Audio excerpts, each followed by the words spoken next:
ouvre tes oreilles parce que ça va être intense. Donc,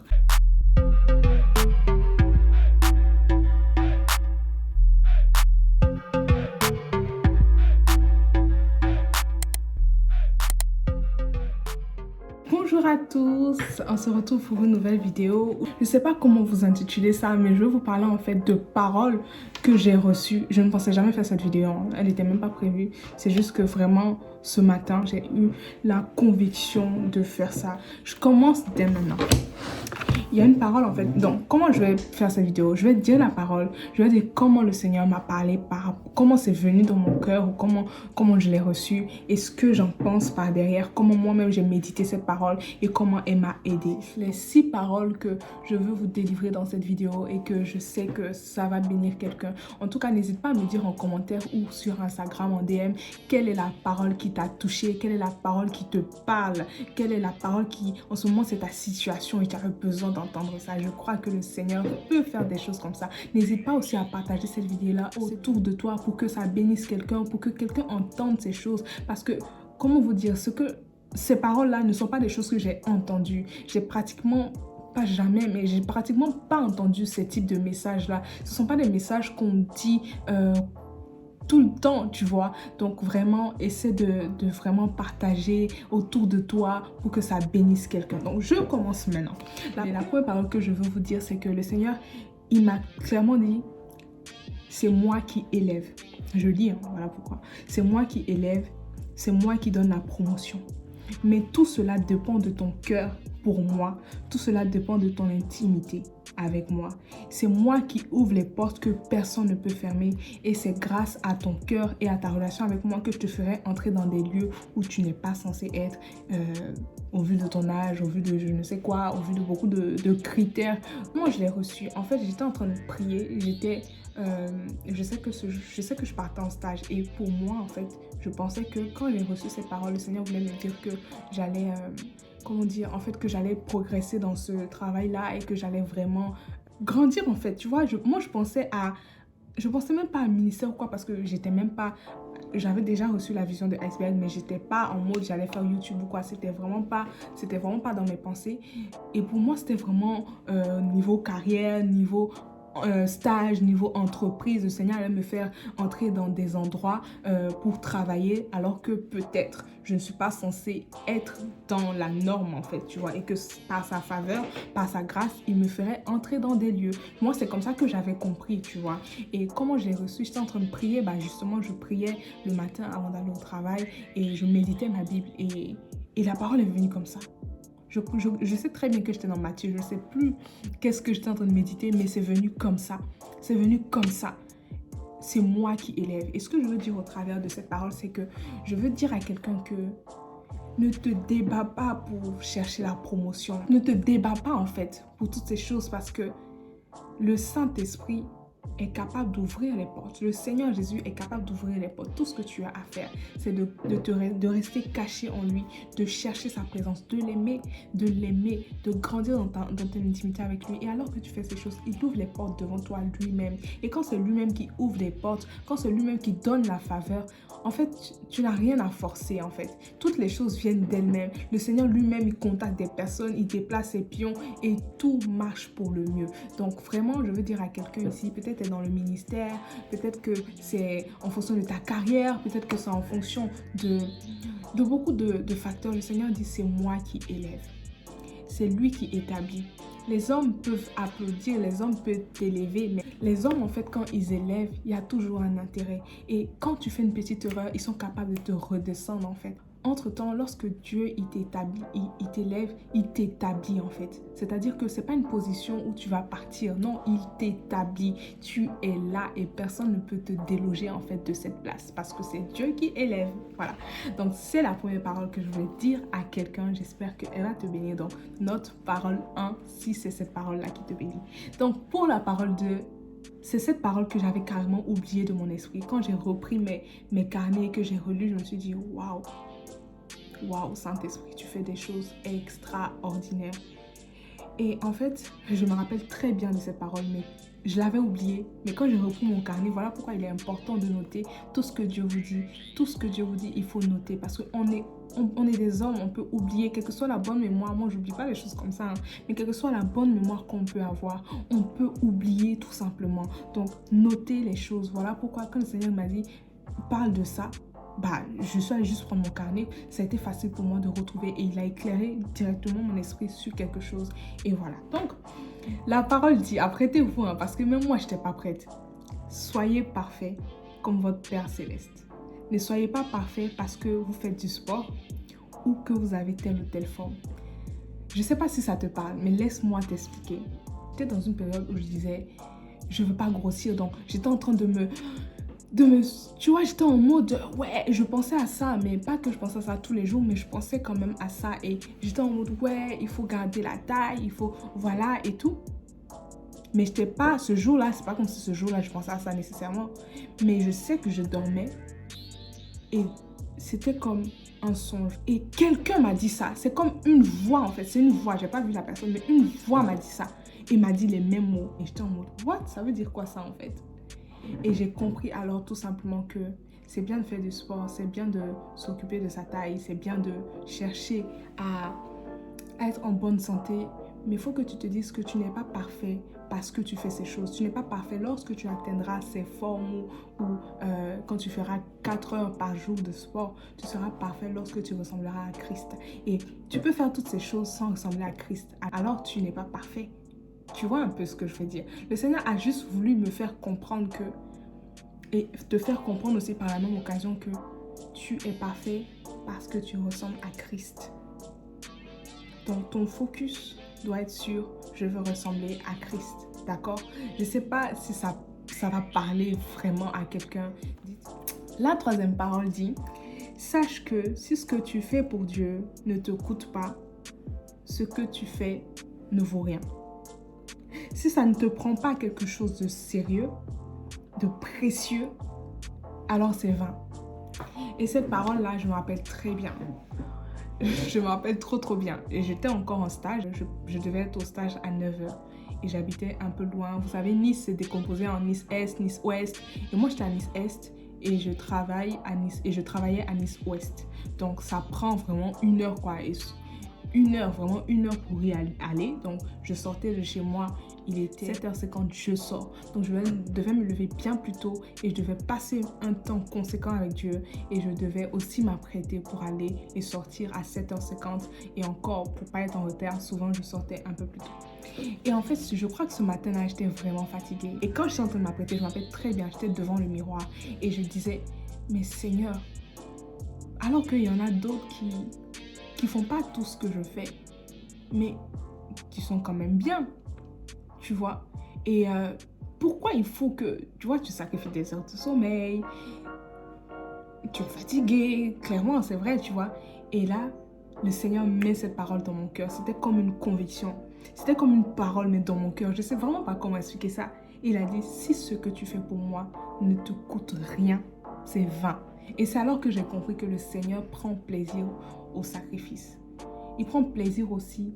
C'est vrai, l'obéissance vaut mieux que les sacrifices. Mais il prend plaisir quand tu sacrifies tes heures de sommeil pour lui.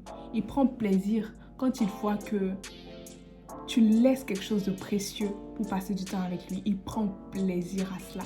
Et ça m'a réconfortée, ça m'a apaisée. Et donc quand tu te sacrifies, vraiment, il y a de la valeur aussi. Et tu te sens bien, tu sais que tu fais la volonté de Dieu. Donc, et pour quelqu'un qui se dit... Pourquoi? Arrête de te poser des questions. Si ce que tu fais pour Dieu ne te coûte rien, si ce que tu fais pour Dieu ne te coûte rien de précieux, c'est vain. Je suis désolée de le dire, mais c'est vain. Donc, voilà. Une autre parole que j'ai reçue, c'est que c'était par rapport aux abonnés. Je me rappelle quand j'ai cherché les paroles, c'était en décembre 2019.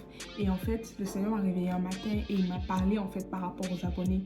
Et en fait, je crois que je l'avais mentionné brièvement dans la vidéo de la présentation de ma chaîne. Mais en fait, ce jour-là, je me rappelle, j'avais 210 abonnés, 210 âmes. Et le Seigneur m'a dit, ne dis pas abonné, dis âme. Et quand j'ai rajouté âme, ça a été comme une révélation pour moi. J'ai dit, waouh, j'ai 210 âmes qui me suivent et j'ai comme la responsabilité en fait, tu vois. Et il m'a juste posé cette question. Est-ce que si on bloquait en fait le compteur là sur 210 personnes et que toutes ces 210 personnes, à cause de ce que tu fais sur Instagram, viennent à connaître Jésus et rentrent dans le ciel, qu'est-ce qui se passera? Je dis, mais Seigneur, mais c'est la joie parfaite au ciel. Parce que tu dis, même pour une seule personne qui se convertit, il y a la joie dans le ciel. Donc 210 personnes, il m'a dit, tu vois, quand on se focalise sur abonnés, 210, c'est pas énorme. Dans les temps par lesquels nous sommes, 210 abonnés, tu débutes quoi, tu vois, tu débutes, tu n'es pas encore dans le game. Mais le Seigneur, lui, il dit non. Même si on bloque le compteur à 210 et que grâce à ce que tu fais, toutes ces single personnes viennent à me rencontrer, je serai heureux. Tu vois, et ça a changé ma perspective. Je sais pas, peut-être quelqu'un a besoin d'entendre. Vous savez, souvent même dans la foule, il n'y a que 2 personnes véritablement qui sont touchées. Il ne faut pas regarder au nombre pour aussi, je parle, je ne sais pas à qui, mais pour favoriser les gens, pour favoriser les comptes, pour favoriser les personnes, Dieu dit, il fait acception de personnes. Imaginons, je dois travailler pour quelqu'un. Et il y a quelqu'un qui n'est pas connu du tout, on ne le connaît pas. Peut-être sur Instagram, il a 50 abonnés. Il travaille pour Dieu, hein. C'est peut-être un pasteur. Et à côté, je dois travailler aussi, on va dire en novembre, je travaille avec ce monsieur-là, monsieur X, qui n'est pas trop connu sur les réseaux sociaux, etc. Et en décembre, je dois travailler avec, disons, Prophète Jérémie Saudry de MCI TV, d'accord?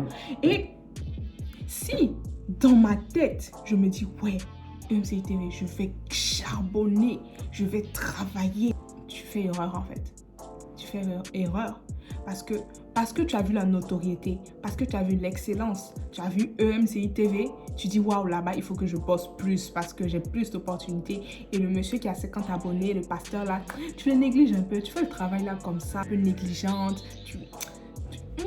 Tu vois, tu fais pas en fait la volonté de Dieu parce que il faut faire acception de personnes, il faut travailler avec excellence dans tout ce que tu fais. Donc, vraiment, que ce soit 210 abonnés, que ce soit 50 000 abonnés, que ce soit 1000 abonnés, ce sont des âmes, ce sont des personnes en fait. Et tu dois t'évertuer à ce qu'au travers de ton compte, au travers de ce qu'ils voient sur ton compte, ils courent vers le Seigneur Jésus, tu vois. C'est tout ce qui compte, c'est tout ce qui compte, d'accord? C'est de vraiment créer un véritable lien avec ces personnes et de parler de Jésus, de témoigner du Seigneur Jésus. Donc voilà, j'espère que ça va parler à quelqu'un qui me suit, un Instagrammeur, un YouTuber, quelqu'un qui débute dans le ministère. Ne t'arrête pas sur le nombre. Fais ton travail avec excellence. Fais ton travail avec excellence. Que ce soit pour 2 ou pour 10 000, le Seigneur te demandera qu'est-ce que tu as fait, qu'est-ce qu'il y avait dans ton cœur, quelles étaient tes motivations, sur quoi tu t'appuyais pour travailler. Est-ce que, voilà, le Seigneur va te poser ce type de questions. Voilà. Donc, on passe à la 5e révélation que j'ai eue, qui était vraiment, waouh, c'est en méditant la parole que le Seigneur m'a dit ces choses-là. Acte 1, vous savez, quand les disciples ont commencé à vouloir chercher celui qui allait remplacer Judas, etc., ils avaient de bons critères, ils avaient de bonnes conditions. Il fallait que cette personne ait vécu avec Jésus, il fallait qu'elle ait un bon témoignage, et toutes ces choses, c'était vraiment de bons critères. Et ils ont tiré au sort, et ils ont tiré qui? Matthias. Alors que je lisais ces passages, en fait, il y a une pensée qui est montée dans mon cœur. Et je me disais, quand le Seigneur t'appelle à faire quelque chose, quand il te choisit, aucun homme, aucune entreprise ne peut se placer, en fait, entre ce qu'il a dit. Les conditions des hommes ne sont pas les conditions de Dieu. Parce qu'en fait, eux, ils avaient en fait de bonnes conditions. Ils ont dit quoi? Ils ont dit, il faut qu'il soit parmi ceux qui nous ont accompagnés tout le temps que le Seigneur Jésus a vécu parmi nous depuis le baptême. C'était légitime. C'était même de bonnes conditions. Quand j'ai lu ça, j'ai fait un parallèle à Paul. Je me suis dit, Paul était le choix de Dieu. Il est sorti de nulle part. Il respectait aucun de ses critères. Il n'était pas dans les conditions des hommes. Et il ne pariait même pas sur lui. Il n'était même pas inclus dans le calcul. C'est-à-dire qu'on ne pouvait même pas parier sur lui. Mais Dieu l'avait choisi. Dieu l'avait appelé à être son apôtre, son serviteur. On voit la puissance des écrits de Paul, on voit le sacrifice de Paul, on voit en fait tout ce qu'il nous a apporté au travers de ses épîtres. Et on peut savoir véritablement que l'onction et l'appel font la différence, même si tu fais la même chose que quelqu'un. Donc, quel que soit comment tu es perçu par les hommes ou pas, Dieu peut te susciter, Dieu peut t'établir. Quel que soit ce que les hommes ont prévu, s'ils ont prévu quelqu'un d'autre que toi, si des gens font des complots, si des gens ne comptent pas, ne parient pas sur toi, tu n'es pas le choix, tu n'es pas la première personne qu'on vise, laisse. Si Dieu t'a réellement appelé, il est capable de te susciter en fait et de t'établir. Et même si tu fais la même chose que le X que les hommes ont choisi, l'onction sur ta vie fera la différence. L'appel de Dieu fera la différence dans ta vie. Donc, c'est ce que je voulais te dire au travers de cette 5e parole. Saisis-le et comprends-le pour toi. Saisis-le et comprends-le pour toi. Et la dernière, bon, je sais pas pourquoi je finis comme ça, mais voilà, ça va aboutir sur quelque chose. Écoute-moi, n'aie pas peur, écoute-moi. En fait, dans le songe, je vivais ma vie. Je marchais, je crois que j'étais dans la rue, je marchais et tout, j'étais normale. Et j'ai comme eu une syncope, genre crise cardiaque, genre allez, c'est fini. Et je me voyais, c'est comme si je me voyais moi couchée là. Et je sais que j'étais comme avec Jésus. J'ai pas vu le visage, mais je sais qu'il était avec moi. Et en fait, il m'a dit, regarde, ces personnes-là en fait vont... Et en fait, je voyais mes proches, mes amis en train de pleurer. Les gens étaient en train de s'acharner et tout. Et le Seigneur, il m'a dit, tu vois, eux, ils vont pleurer pendant 1 mois, pendant 2 mois pour ça. Il y en a qui vont pas s'en remettre. Et tout. Mais ta vie, elle s'est arrêtée là. C'est fini. En 1 seconde, ton souffle est fini. Et le Seigneur m'a dit, il faut que les gens considèrent que vous vivez pour moi. À la fin de votre vie, vous allez venir répondre devant moi. Et toute votre vie, ça peut prendre 70 ans, mais votre mort, ça prend un instant. Et vous retrouver devant moi, ça prend aussi un instant. Donc tu auras vécu tout ce temps-là pour venir devant moi. Qu'est-ce que tu auras à me dire? Je prends l'exemple de quelqu'un. Dieu t'appelait à être vraiment quelqu'un dans le spirituel et tout, mais toi, tu allais faire carrière. Oui, tu as gagné de l'argent. Oui, ta famille est bien. Oui, etc. Selon le monde, tu as réussi, mais Dieu va dire que tu as échoué parce que tu n'as pas répondu à l'appel qui était sur ta vie. Tu vas répondre devant moi, pas devant tes parents. Tu vas répondre devant moi de ce que je t'ai demandé de faire dans ce temps imparti qui est ta vie sur la terre. Qu'est-ce que tu vas faire? Qu'est-ce que tu as fait de ce temps-là? Voilà pourquoi je vous dis que le focus doit être sur je vais répondre devant Jésus. Je dois faire ce qu'il m'a demandé de faire. Je dois faire ce qu'il m'a demandé de faire. Je dois absolument faire ce qu'il m'a demandé de faire. Et je dois véritablement chercher le Seigneur Jésus pour ma propre vie. D'accord? C'est vraiment ce que je veux dire à quelqu'un. Tu vas répondre devant Dieu. Tu vas un jour finir ta vie. Et le souffle de vie peut nous être demandé comme ça. Donc, il faut que tu sois toujours en paix avec Dieu. Et il faut que tu fasses sa volonté. Il faut que tu saches que la vie est belle, c'est vrai. Mais un jour, là, nos yeux vont se fermer et on va être devant Jésus. Et qu'est-ce qu'on va lui dire? Est-ce qu'on va lui dire que oui, j'ai accompli la mission? Ou est-ce qu'on va lui présenter des choix qui n'agréaient pas, en fait? Tu vois ce que je veux dire? Donc, il m'a juste dit par ce songe il m'a juste fait comprendre que nos cœurs doivent plus brûler, en fait, pour sa volonté. Nos cœurs doivent plus brûler en fait pour chaque jour marcher selon lui. Nos cœurs doivent plus brûler en fait pour qu'est-ce qu'on peut faire pour te plaire. Tu vois, c'est vraiment ce que je voulais dire. Et vous savez, avec Dieu, on ne peut pas faire semblant. Je veux juste dire ça parce que ça monte dans mon cœur. On ne peut pas faire semblant. Si quelqu'un qui m'écoute fait tout pour paraître, et c'est au profond de lui qui ne marche pas véritablement avec Dieu, arrête tout ça et marche avec le Seigneur Jésus. Parce que tu vas faire semblant, mais un jour, tu ne pourras plus. Et même si tu fais semblant devant nous les hommes, c'est pas grave. De toute façon, c'est pas grave. Mais tu ne peux pas faire semblant devant Dieu. Nous, on va t'applaudir, on va dire que tu es le meilleur, tu es au top, tu as une bonne relation avec Dieu. Mais devant Dieu, il sait que tu es vide. Et il sait en fait que tu ne le connais pas véritablement. Tu marches selon tes désirs, tu marches selon ta chair, tu marches selon tes pensées, tu marches selon toi, tu marches pas selon l'Esprit de Dieu. Donc, tu as beau faire semblant, ça va durer un moment, mais ça va durer le temps que ça peut durer. Mais un jour, tu te retrouveras devant le Seigneur et tu vas répondre de tous tes actes. Tu vas répondre de toutes les secondes, de toutes les minutes, de toutes les heures. J'espère vraiment, vraiment que ça va parler à quelqu'un. J'espère que ces paroles vont vraiment parler à votre cœur, vont vraiment faire tilt en vous et va aider quelqu'un aujourd'hui qui me regarde. Donc, partagez la vidéo. N'hésitez pas à commenter. J'espère véritablement que vous êtes touchés par cette vidéo et je vous dis à bientôt pour une nouvelle vidéo. Je vous fais de gros bisous et je vous dis à jeudi prochain. Laisse Jésus croître en toi. Bisous.